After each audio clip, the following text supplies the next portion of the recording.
एक गांव में एक परिवार रहा करता था। अरे मम्मी, देखो ना, ये गाय तो कुछ भी नहीं खा रही है। अरे बेटा, वो खा लेगी, उसका पेट भरा हुआ है, इसीलिए नहीं खा रही है। जाओ तुम खेलो। पर मम्मी देखो ना। अरे कहा ना, जाओ तुम खेलो, वो खा लेगी। जाओ, अब मुझे परेशान मत करो। 4 साल की मासूम प्रिया उमरपुर गांव में अपने पिता हरीश और मां ममता के साथ रहती थी। हरीश एक किसान था और ममता घर पर रहकर अपनी बच्ची और घर का ख्याल रखती थी। हरीश के पास एक गाय थी जो जो उनके घर के बाहर एक बाड़े में बंधी रहती थी। प्रिया ने उस गाय का नाम मंगू रखा था, क्योंकि प्रिया जब भी उस गाय के पास जाती थी वह जीभ निकाल करके खड़ी हो जाती थी। प्रिया कहती थी, जब देखो तब कुछ न कुछ खाने को मांगती रहती है, इसलिए उसने गाय का नाम मंगू रखा था। प्रिया ज्यादातर समय उस गाय के पास बाड़े में ही खेलती रहती थी। मंगू को भी अपने सामने प्रिया को खेलते देख बहुत अच्छा लगता था। फिर एक दिन, प्रिया, ओ प्रिया, कहाँ हो? अरे कहाँ चली गई? हाँ मम्मी, मैं इधर हूँ, मंगू के पीछे उसे खाना खिला रही हूँ। ओहो बेटा, मंगू कोई बच्ची थोड़ी ना है, वह खा लेगी। मुझे पता है मम्मी, पर मुझे मंगू को खिलाना अच्छा लगता है। हाँ, ठीक है, खिला अपने हाथों से, लेकिन खिला करके जल्दी अंदर आ जाना। तू भी खाना खा लेना। प्रिया मंगू के पास ही खेलती रही और ममता घर के अंदर चली गई। अब बाड़े में प्रिया और मंगू अकेले थे, लेकिन ऐसा नहीं था कि वहां कोई और नहीं था। ये एक भारी भरकम बाघ था जो पास ही घात लगाए बैठा हुआ था। उसकी नजर छोटी सी प्रिया पर थी। मौका पाते ही वह प्रिया की तरफ झपट पड़ा। बाघ को देख करके मंगू को एहसास हुआ कि वह प्रिया को खाना चाहता है, लेकिन बाघ के खाने से पहले ही मंगू ने अपनी सारी ताकत लगा दी और उस खूंटे को तोड़ करके बाघ के सामने आ गई। अब मंगू आंखें फैलाए और नथुले फुलाए हुए बाघ के सामने खड़ी बाघ को घूर रही थी। बाघ भी समझ चुका था कि प्रिया को खाने से पहले मुझे इस गाय से जूझना ही होगा। गाय बोलती है, देखो, चुपचाप यहाँ से चले जाओ।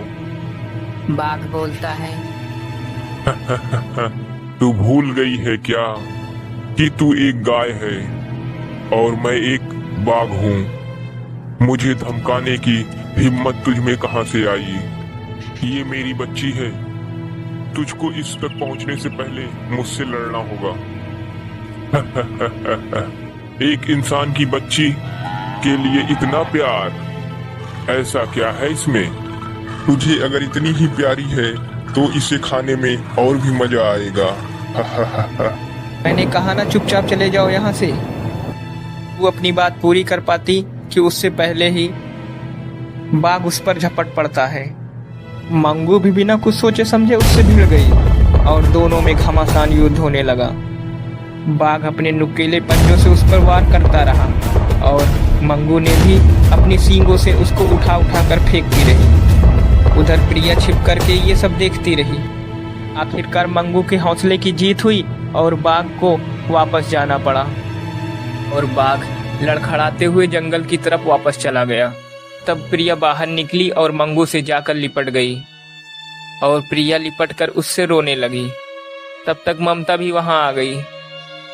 ममता ने देखा कि प्रिया मंगू को गले से लगाए हुए खड़ी है और मंगू के शरीर से कई जगह खून बह रहा है। ये देखकर ममता घबरा गई। ममता ने तुरंत प्रिया को लिया और वहां से चली गई। मंगू चुपचाप ममता को देखती रही।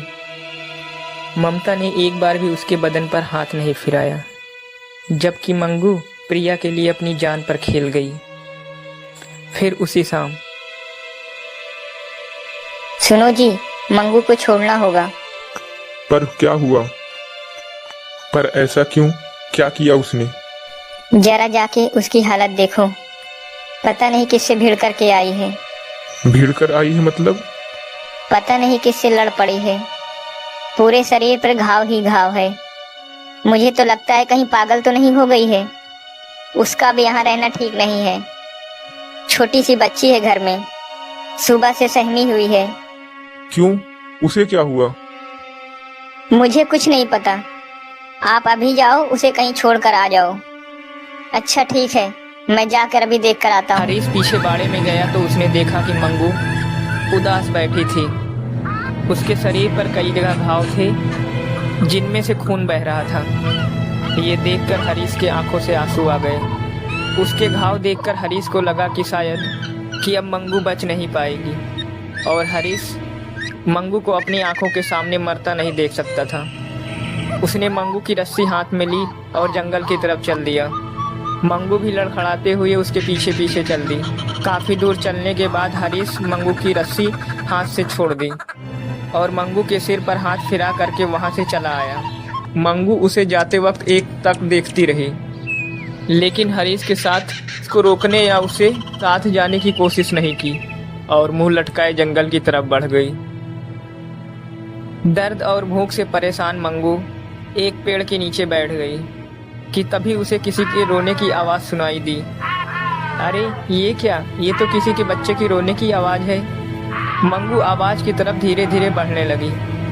तभी उसने देखा कि एक बड़े से पत्थर के पीछे बाघ का बच्चा रोए जा रहा था। अरे तुम तो बड़े प्यारे हो, पर रो क्यों रहे हो? मेरे पापा अभी तक नहीं आए, मुझे बहुत भूख लगी हुई है। कहाँ है तुम्हारे पापा? मुझे नहीं पता, वो मुझे यहीं छोड़ करके गए थे और कह के गए थे कि थोड़ी देर में खाना लेकर के आएंगे। मंगू दर्द से बेहाल थी। बाघ के बच्चे को भूख से बिलखता देख उसने तुरंत उस बच्चे को बुलाया और अपना दूध पिलाया। बाघ का बच्चा भी मंगू से लिपट कर दूध पीने लगा। इसी वक्त वहां पर किसी के कदमों की आहट आई। उस आहट को सुनकर के मंगू घबरा गई। तुरंत बाघ के बच्चे को खुद से छिपका लिया और पलट करके देखा तो सामने वही बाघ खड़ा हुआ था जिसने प्रिया पर हमला किया था। अच्छा, तो तुम यहाँ भी आ गई। मेरे बच्चे को छोड़ दे, वरना अब नहीं बच पाएगी मुझसे। क्या ये तुम्हारा बच्चा है? हाँ, यही मेरे पापा हैं। इतना कह के वह बच्चा जा करके उसी बाघ से लिपट गया। ये देख करके मंगू खुश थी, पर उस बाघ ने गुस्से से अपने बच्चे से पूछा, इसने तुम्हें कोई नुकसान तो नहीं पहुँचाया? नहीं नहीं पापा, ये तो बहुत अच्छी है। मुझे बहुत भूख लगी थी तो इन्होंने मुझे दूध पिलाया और बहुत प्यार भी किया। अपने बच्चे की बात सुन बाघ हैरान रह गया।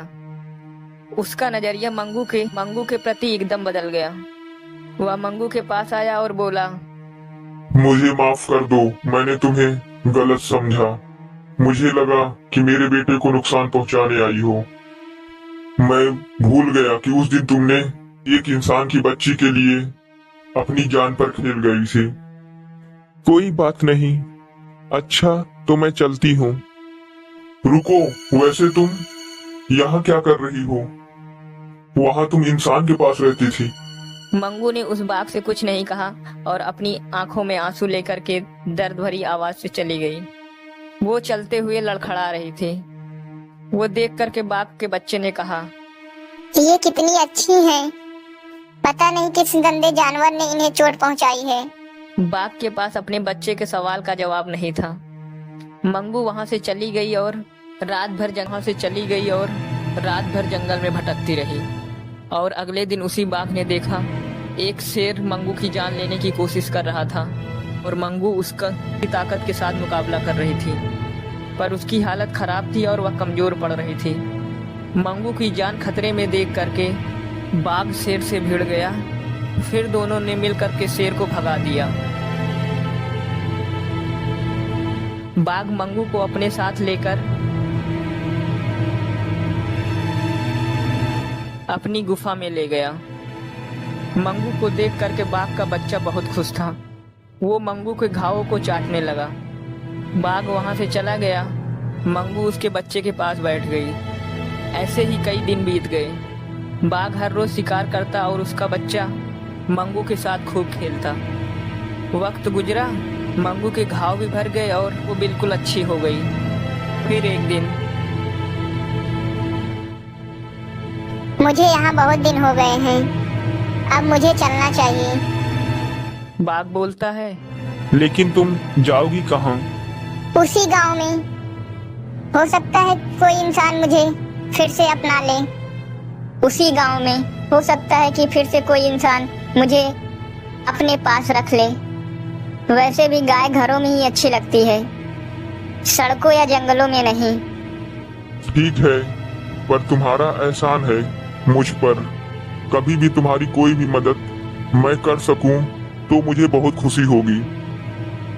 बाघ और उसके बच्चे से विदा लेकर मंगू वापस गांव आ गई। वो सीधे हरीश के घर पहुंची तो प्रिया उसे देख करके फिर खुशी से उछल पड़ी। मम्मी मम्मी देखो, मंगू आ गई है। ये फिर वापस आ गई। मंगू को वापस देखकर हरीश और प्रिया बहुत खुश थे। दोनों मंगू से जाकर लिपट गए।